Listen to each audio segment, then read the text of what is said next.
Hi, welcome to Be Joyful 24/7. We are here in sunny Manchester with another garden to table video. Honestly, the sun was shining so beautifully. I went outside, picked all the vegetables, started filming my intro, and the heavens opened, and it is pretty sad outside. And it suddenly looks like winter, so I had to put the lights on. Anyway, moving on.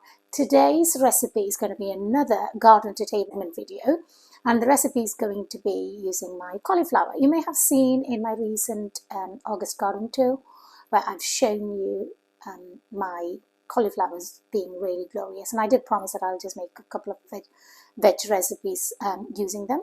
So I have decided to make a really lovely cauliflower pepper fry. Now the main ingredient, as it suggests, is going to be cauliflower and pepper. I've already got my cauliflower and all the other vegetables and everything else that I need for this recipe. I'm going to show you what you need for this recipe and how you cook it. Now my aim is at the moment trying to not make the recipes really complicated. I'm trying to keep the recipes really simple so everybody can actually follow the recipe and try it regardless of whether you have all the South Indian gadgets or what. So it's more of a side dish rather than a gravy, and let's see how we make that. So I like to actually cut the cauliflower at the stem rather than pulling the whole root because this is no dig.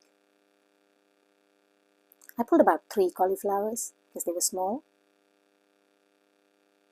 Same with my tomatoes because they're small. I took about 6 to 7. So I took about 4 medium-sized onions, about 2 cups of onions diced, I would say. And then I also chopped all the tomatoes. It's about a cup of tomatoes. And I've got some coriander leaves for garnishing there. I brought some water to boil. So this water's just got a little bit of turmeric and salt.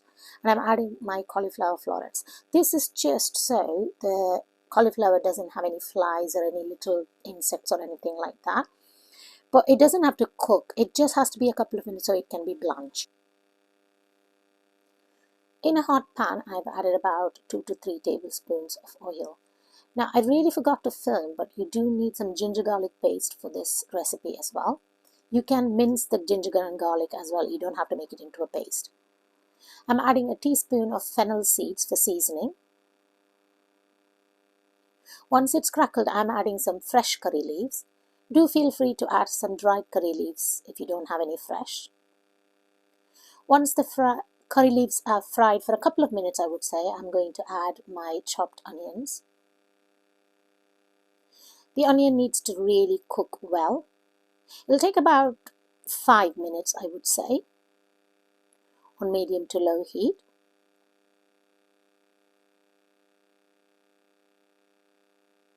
And once the onion's cooked like this, we're going to add the ginger garlic paste. I'm adding about a tablespoon of ginger garlic paste here.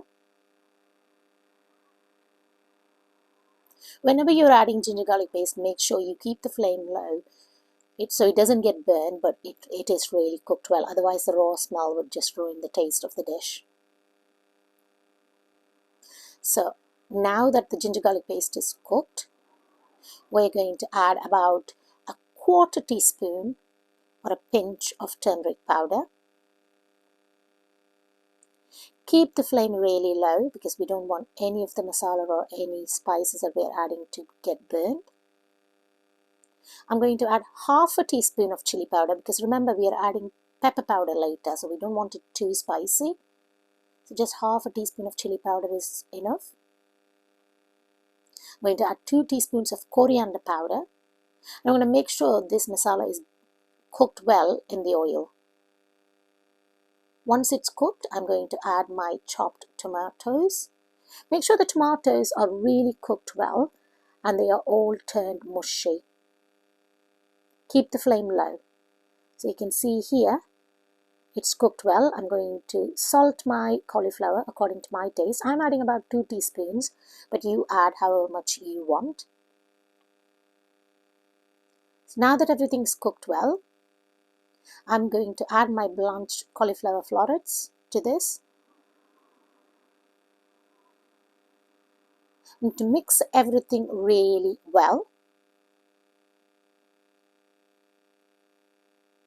to combine it.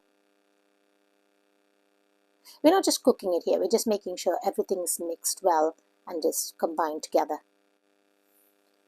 Now, this is coconut powder. I understand fresh coconut is hard for everybody, so I've started using coconut powder in my recipe. So I've taken about a tablespoon of coconut powder and I'm adding some warm water and making it into a milk. This way you don't have to use fresh coconut. You can keep this in your pantry for future use as well. You can also use coconut milk that comes in tin. So I'm going to add a bit of water to that. So I have like about a cup of coconut milk that I've made with the powder. So it was 1 tablespoon of coconut milk powder with 1 cup of warm water. And this is the water we are going to use to cook our cauliflower florets now.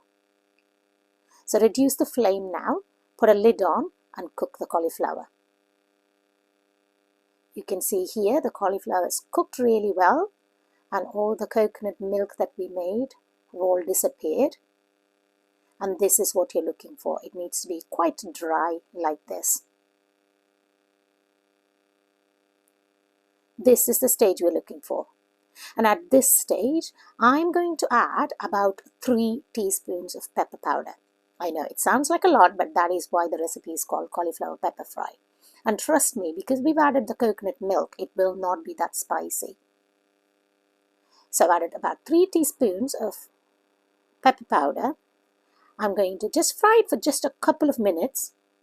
And that's it. We don't have to cook it anymore. I'm adding a little bit of chopped coriander for garnishing, but this is optional. If you don't like coriander, skip this part. And that's it. Your cauliflower pepper fry is ready. And this is how it looks. It's really lovely recipe. It's got the spice kick of the pepper into it, but the coconut actually balances it. So thank you for tuning in to watch another one of my videos that I'm showing you how to cook it. I really hope you enjoyed watching this video and following it, and hopefully you're being successful at the moment following all my recipe videos and trying them at home. If you do have any questions or any comments, please do post them down below, and if you have any particular questions, I'll try and answer them. Because I'm trying to keep the recipes very simple and straightforward, and I'm trying to give clear instructions, and I'm adding the recipe in the description box, but I am aware that sometimes you may have a few questions, so please feel free to ask me any questions that you have. And I hope you enjoyed watching this video, and I hope you're going to try this at home. I'll see you again in another recipe video in my garden to table segment. Bye.